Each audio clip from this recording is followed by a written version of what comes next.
Hello to everyone. Welcome to excelNsee IAS.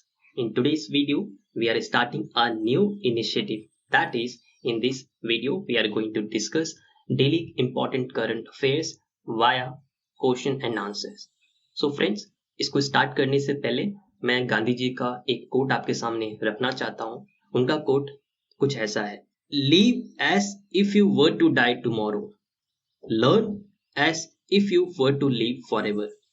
इसका मतलब यह है कि हमें अपने दिन को ऐसा जीना है कि हमें पता हो कि कल हमें मरना है, हमारा एंड है. तो जब इंसान का जब एंड होता है तो इंसान क्या सोचता है? हमें अपने टाइम को एक बेस्ट फॉर्म में यूटिलाइज करना है और हमें अपने लाइफ के जितनी भी चीज हमें ऐसा लाइफस्टाइल अपनाना है कि वो लाइफस्टाइल को हमें ऐसा अपने माइंड को बता के चलना है कि that is going to be remain forever. तो दोस्तों, then you will realize a tremendous change in yourself. Right friends, you can pause the video. You can see the beautiful pic of Mahatma Gandhi अपने team के साथ. He is on a some mission. So friends, let us start. So friends, जो हमारा आज का पहला question ये है कि name the rivers on which Mekedatu project is made. So Mekedatu project ये कर्नाटका एंड तमिलनाडु के बीच में आता है. तो ये this is a deep gorge. तो ये दो रिवर्स के बीच में है, that is Kaveri and Arkavathi, जिसका लोकेशन 100 किलोमीटर है बेंगलुरु सिटी से. So in 2013 Karnataka government announced a construction of the multipurpose reservoir project, जिसका पर्पस था कि ड्रिंकिंग वाटर को प्रॉब्लम को सॉल्व करेगा and hydro electricity and important for irrigation project. Now friends, the second question is what is OFA Act? OFA Act का full form है Unlawful Activities Prevention Act 1967. अगर इसको हम सरल भाषा में समझे तो हम इसको कह सकते हैं it is a anti terror law. तो इसको लोकसभा 2019 में इसको अमेंड किया गया और इस बिल के आने की वजह से जो हमारी सेंट्रल एजेंसीज हैं, स्टेट्स की एंड यूनियन गवर्नमेंट का, तो उनको एम्पावर करेगा to deal with the terrorist activity in a strictly mode. तो ये जो लॉ है, ये लॉ हमारी पूरी कंट्री में एप्लीकेबल है. कोई भी इंडियन हो या फॉरेन नेशनल अगर इस एक्ट के अंदर चार्ज किया जाता है तो he is liable for punishment, जो भी उसने क्राइम किया हो. OFA will be applicable to the offenders in the same manner even if the crime is committed on the foreign land, that is outside India.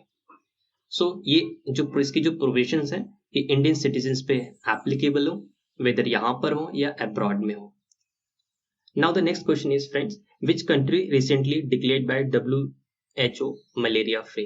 तो इस country का नाम है चाइना.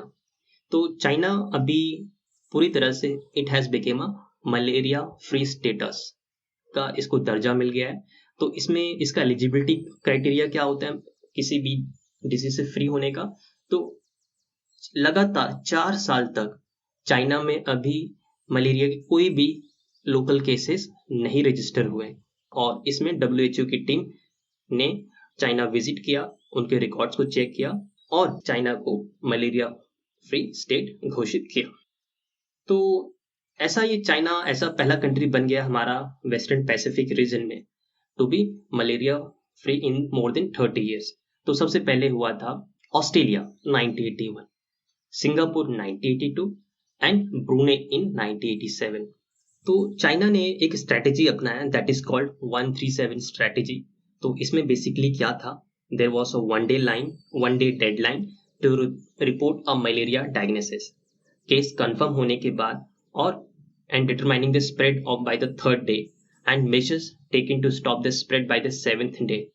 तो ये स्टेप बहुत ही इंपॉर्टेंट और बहुत ही स्ट्रांगली इमर्ज हुआ चाइना को मलेरिया इरेडिकेट करने में.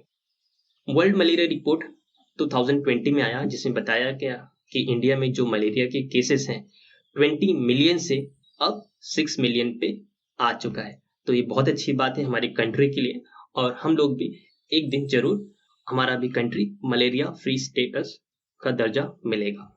सो friends, now let us move to the next question. The question can be green passport is in the news. It refers to what? तो ये जो हमने सुना यूरोपियन यूनियन, तो यूरोपियन यूनियन ने एक कोविड-19 के अगेंस्ट जिन लोग को वैक्सीनेट हुए उनको एक European union digital Covid certificate के अंदर कि जिनके पास those people who are vaccinated with four vaccines we are going to discuss below. So vaccinated and that is going to generate a form of digital QR code. तो जिसकी वजह से जो European unions में जो पैसेंजर्स हैं, जो inter travellers हैं, पीपल हैं, they can move very easily. तो उन 4 वैक्सीन में से एक वैक्सीन में से उनको लगना होना चाहिए और that is recognised by the European medicine agency. But दोस्तों प्रॉब्लम क्या है कि जो हमारे इंडियन मेड कोविशील्ड और कोवैक्सीन है उसको उसमें से एक्सक्लूड किया गया है और जिसकी वजह से हमारे जो यहाँ के लोग हैं they cannot move to to द यूरोप. किसी का इम्पोर्टेंट इंडस्ट्रियल बिजनेस है या स्टडीज के लिए. So now it has been a problem for India. सो आने वाले टाइम में the problem is going to be resolve very soon. Now friend the next question is that जो यूरोपियन एजेंसी ने which all 4 vaccine are cleared by the EMA, that is European Medicine Agency. So पहला vaccine है Comirnaty, that is Pfizer BioNTech. तो उसका ये this is the second is called vaccine Janssen, that is Johnson and Johnson, and the third one is Spikevax, that is Moderna vaccine, and the fourth one is Vaxzevria, that is AstraZeneca Europe. Right friends? Now friends, the next question is that name the countries who are in OPEC plus. तो सबसे पहले हमारे मन में ये सवाल आता है OPEC plus का क्या मतलब है.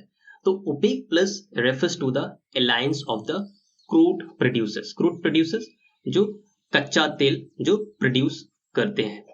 तो इन लोगों ने क्या करा, एक अपना कमिटी बनाया इन द 2017 ईयर. तो OPEC plus कंट्रीज में include Azerbaijan, Bahrain, ब्रूने, Kazakhstan, Malaysia, Mexico, Oman, Russia, south Sudan and Sudan. तो ये ग्रुप होगा और जिसमें ये ऑयल प्राइसेस को रेगुलेट करेंगे. ऐसा नहीं होगा कि किसी कंट्री के पास ऑयल प्रोडक्शन ज्यादा है तो वो भी मार्केट में रिलीज करेगा तो और एट द चीपर रेट. तो इससे जो पूरा जो ये ऑयल प्रोड्यूसिंग जो नेशंस हैं उनके मार्केट स्ट्रक्चर पे काफी इम्पैक्ट पड़ेगा. तो अभी Saudi Arabia is in second in number of oil exporter. First पे आता है बिकॉज उन्होंने they have developed shell gas. तो ये जो डाटा मैंने बताया this report is compiled by the US energy information administration और investopedia.com से लिया गया है. नाउ फ्रेंड्स हम ओपेक की बात करते हैं. तो जो organisation of petroleum exporting country, ये फुल फॉर्म है ओपेक का. इसका फंक्शन ये था कि सभी जो इसके मेंबर्स हैं उनको आपस में कोऑर्डिनेट करना है, एक यूनिटी दिखाना है against petroleum policies amongst the member country. और जिनका फंक्शन था कि हमें जो stabilization of the oil market को एक स्टेबल फॉर्म में रखना है in a secure and efficient economic and market में एक रेगुलर सप्लाई ऑफ पेट्रोलियम होना चाहिए टू द कंज्यूमर. इससे क्या होगा, जो प्रोड्यूसर्स हैं उनका जो स्टेडी इनकम पे इफेक्ट नहीं पड़ेगा और there is going to be a fair return on the capital for the investors who are investing in petroleum industry. तो ये ओपेक ऑर्गेनाइजेशन बगदाद में फॉर्म हुआ था, दैट इज इन इराक. तो इसमें ये एग्रीमेंट साइन हुआ इन सितंबर 1960. तो इसमें सबसे पहले 5 कंट्री ने इस एग्रीमेंट को साइन किया. तो जो कंट्रीज का नाम था they were Islamic Republic of Iran, Iraq, Kuwait, Saudi Arabia and Venezuela. They were used to be called the founder members of the organization. अभी करंटली पेग में there are 13 member countries: Algeria, Angola, Congo, Equatorial Guinea, Gabon, Iran, Iraq, Kuwait, Libya, Nigeria, Saudi Arabia, UAE and Venezuela. So friend, you can remember these countries by forming your own abbreviation. Right friends?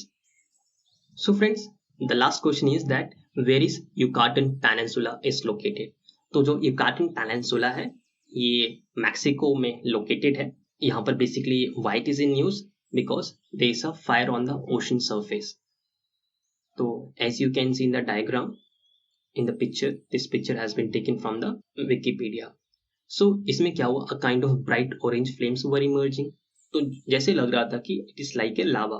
तो fire क्यों हुआ? Because एक there is under water pipeline that collects platform at Pemex flagship to Kumalubzap oil development, which is just located at the rim of the southern rim of the Gulf of Mexico.